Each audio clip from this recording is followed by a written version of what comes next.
Yo, bienvenue dans Autre chose, et aujourd'hui on va...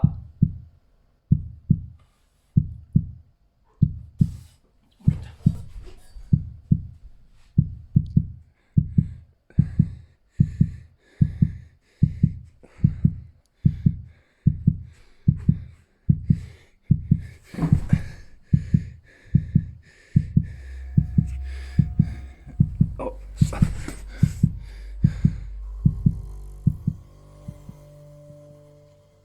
Les angoisses. Ces moments qui vous prennent sans que rien ne vous y prépare. Ces moments d'égarement et de perte totale de contrôle. Le monde autour de nous bascule, tout s'effondre. Et pourtant, rien ne change. Tout est toujours là, mais ce n'est pas pareil. On essaye de se raccrocher à cette réalité qui se pose en face de nous, mais rien n'y fait. On vit avec cette sensation de flottement au-dessus d'un gouffre, comme dans un rêve à la lisière du cauchemar. Et alors, on sombre. On tombe à vive allure dans ce précipice tentant tant bien que mal de se raccrocher à ses parois. Et en même temps, bien que l'on ait parfois l'impression de danser avec la mort, la vie continue. Alors il faut prétendre que tout va bien. Essayer de se convaincre soi-même que ça va passer, tout en sachant que chaque moment de répit peut cacher une plongée encore plus profonde dans les abysses. Et enfin, on trouve une prise, on s'y accroche et on commence l'ascension. On suit la lumière qui s'intensifie au loin en espérant une bouffée d'air frais après cette apnée dans les profondeurs qui semblaient interminables, pour finalement se hisser sur le rebord et voir l'orage en train de s'éloigner peu à peu. Et une fois passé, car il finit toujours par passer, on nie l'évidence. Il reviendra, autant de fois qu'il le faudra tant que nous n'aurons pas accepté qu'il a son importance, qu'il nous montre quelque chose, une chose que l'on refuse de voir alors qu'elle vit à l'intérieur de nous. Quelque chose qui ne nous veut ni du bien, ni du mal, qui essaye juste de se faire entendre, quels que soient les moyens. Un enfant caché au plus profond de nous-mêmes et qui crie pour qu'on se rappelle qu'il existe.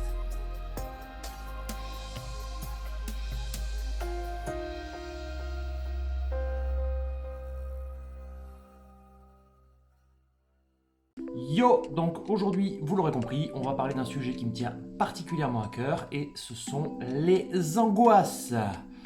Que du fun. Voilà, on va s'éclater.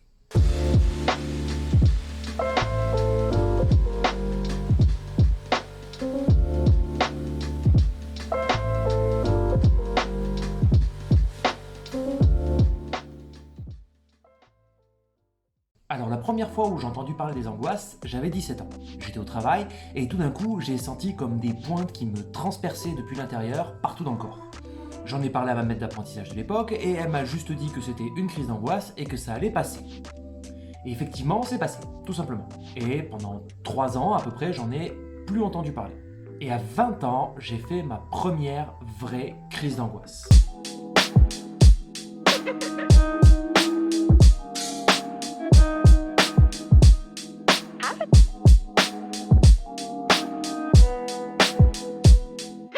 Il y avait eu quelques petits signes avant-coureurs avant, notamment ces petites pointes, des douleurs dans la poitrine, quelques trucs comme ça, mais je m'étais pas inquiété plus que ça.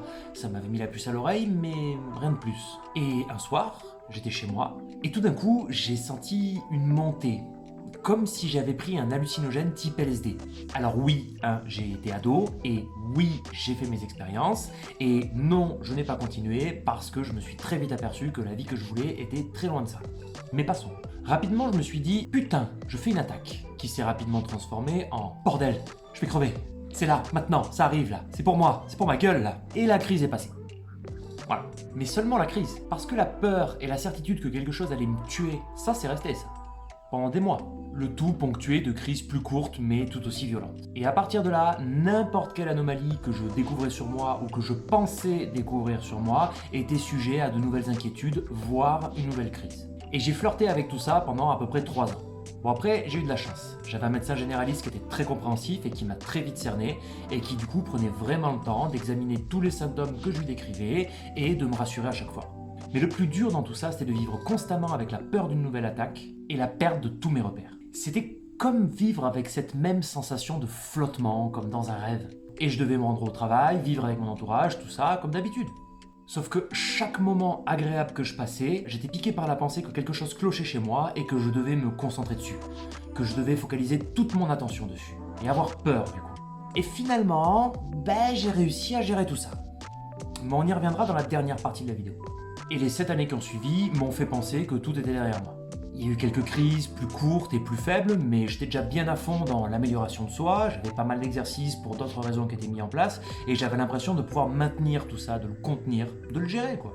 Sauf qu'en fait, j'étais loin d'avoir exploré toutes les possibilités que la crise d'angoisse pouvait offrir. Et oui, et ce bon vieux coronavirus a pointé le bout de son nez. Voilà.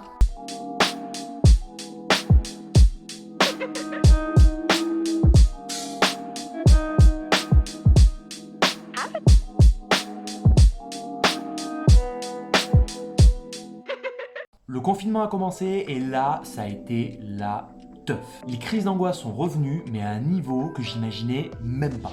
Et tout ce que j'avais mis en place à l'époque, balayé, pof, plus rien. Ça servait plus à que dalle. Tout simplement parce que certains des symptômes de la crise d'angoisse sont liés à la respiration, tout comme le Covid. Genre l'impression d'avoir du mal à respirer par exemple. Ou cette sensation de flottement qui me faisait me demander tout le temps si j'avais de la fièvre. Le tout couplé à des insomnies bien vénères et le tour est joué. Et donc pas le choix, il fallait trouver autre chose. Et je l'ai trouvé, enfin pour moi en tout cas. Alors je ne l'ai pas fait entièrement seul et il m'a fallu aller creuser beaucoup plus loin. Et maintenant que je vous ai raconté ma folle histoire d'amour avec les crises d'angoisse, on va voir un peu comment est-ce que j'ai réussi à gérer ça. D'abord quand j'avais 20 ans et ensuite plus récemment.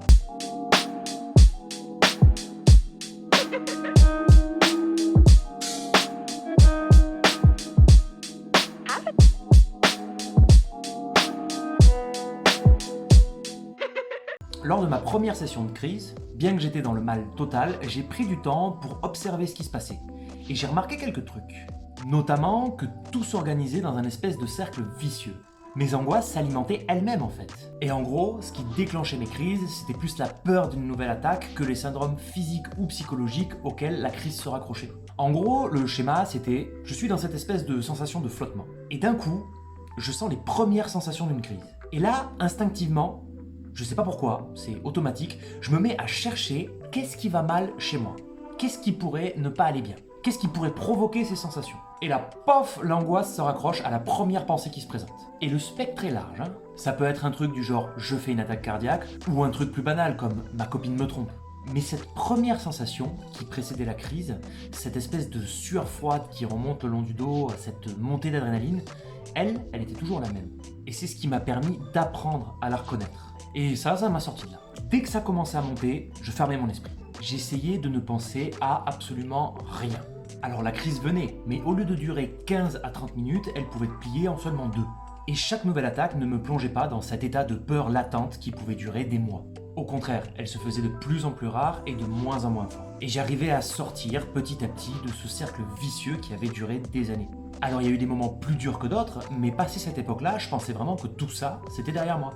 Et il y a quelques mois, j'ai compris que je m'étais fichtrement planté. En gros, j'avais exploré un aspect très psychologique de la crise d'angoisse, mais il y avait toute une dimension physique que j'étais très loin d'imaginer. Et lorsque j'ai senti que j'avais du mal à respirer pendant le confinement et la première fois que j'ai fait de l'hyperventilation, tout s'est effondré. Et là, pour le coup, le taf n'a pas été du tout le même.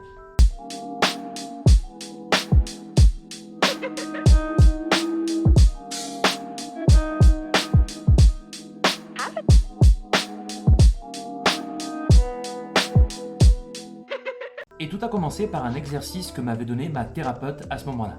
Oui, 3 mois de confinement, 3 mois à rien foutre, j'ai une thérapeute qui veut faire de la visioconférence.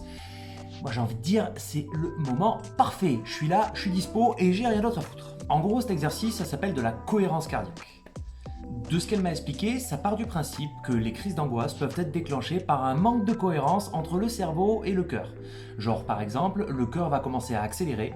Du coup, pour le cerveau, c'est qu'il se passe quelque chose et il va déverser toute cette peur en nous pour qu'on soit prêt à réagir à un danger. Sauf qu'il n'y a pas de danger. Du coup, on se retrouve juste à taper une espèce de grosse crise de fou sans comprendre ce qui nous arrive. Et la cohérence cardiaque, dans tout ça, elle est là pour ralentir légèrement le rythme cardiaque et nous permettre de nous calmer. Et je faisais ça 2 fois par jour, une fois le matin, une fois le soir, et ça fonctionnait plutôt bien. Mais je sentais que c'était à la surface tout ça. Ça posait un pansement, mais ça ne désinfectait pas la plaie. Non, pour ça, il a fallu aller bien plus profond, jusqu'à la source de l'angoisse. Et attention, roulement de tambour. La peur de la mort, et plus particulièrement de ce que je ne contrôle pas.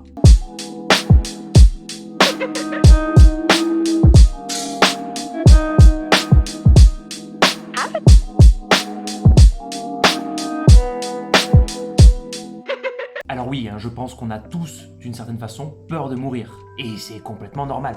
Sauf qu'il y a une différence entre se préserver au jour le jour de la mort et essayer de la contrôler. Refuser de l'accepter. Nous allons mourir. Tous. Un jour ou l'autre. C'est la seule certitude qu'on a dans la vie. Sauf que nos sociétés occidentales ne nous encouragent pas du tout à faire un travail dessus. Au contraire, on baigne dans une culture où la mort est taboue, où on évite à tout prix de la regarder en face. Et pour beaucoup, je pense pas que ce sera un problème, à part au moment de leur propre mort. Mais pour moi, il fallait que ce soit résolu. Là, maintenant. Alors, pendant les 3 mois qu'ont duré ce confinement, je me répétais ce sermon à chaque fois que je sentais une crise monter. Oui, je vais mourir. Non, je ne peux rien y faire. Et oui, je l'accepte. En gros, la pensée qui m'a vraiment aidé, c'était de me dire que, quoi qu'il arrive, même si je chopais le coronavirus, même si je finissais à l'hôpital avec un tuyau dans la bouche et tout le tralala, en fait, je faisais ce qu'il fallait de mon côté. J'avais arrêté de fumer, je mangeais sainement, je faisais du sport. Voilà, je peux rien faire de plus. Le fait de me stresser et d'angoisser et de donner du crédit à mes angoisses pour ça, ça allait strictement rien changer. En gros, c'était accepter que je n'avais pas le contrôle dessus. Et ça, pour moi, c'était la chose la plus difficile à faire. Et d'ailleurs, même aujourd'hui, c'est loin d'être terminé. Mais j'ai pu gérer ces angoisses. C'est déjà pas mal. Je dis pas que j'accepte toutes les choses sur lesquelles je n'ai pas de contrôle, mais ça va de mieux en mieux quand même. Et je dis pas que ça a été facile, parce que je me suis retrouvé dans des états que je ne connaissais même pas et que je serais incapable de décrire. Mais ce que je pense, c'est que j'ai planté une graine dans mon esprit et j'ai accepté de la laisser germer. En gros, j'ai accepté mes peurs de manière à laisser le temps à mon cerveau de faire le travail dessus. Lui laisser le temps de les digérer. Je pense que plus on essaye de nier nos angoisses et nos peurs, plus on essaye de leur refuser leur existence, moins on laisse l'occasion à notre esprit de les soigner. Tout simplement. Non, parce que c'est vrai, notre cerveau il est pas débile. Pourquoi il s'emmerderait à soigner un truc qui n'existe pas? Du moins dont on se convainc soi-même qu'il n'existe pas. Ce qui revient au même pour le cerveau. Mais je m'égare là.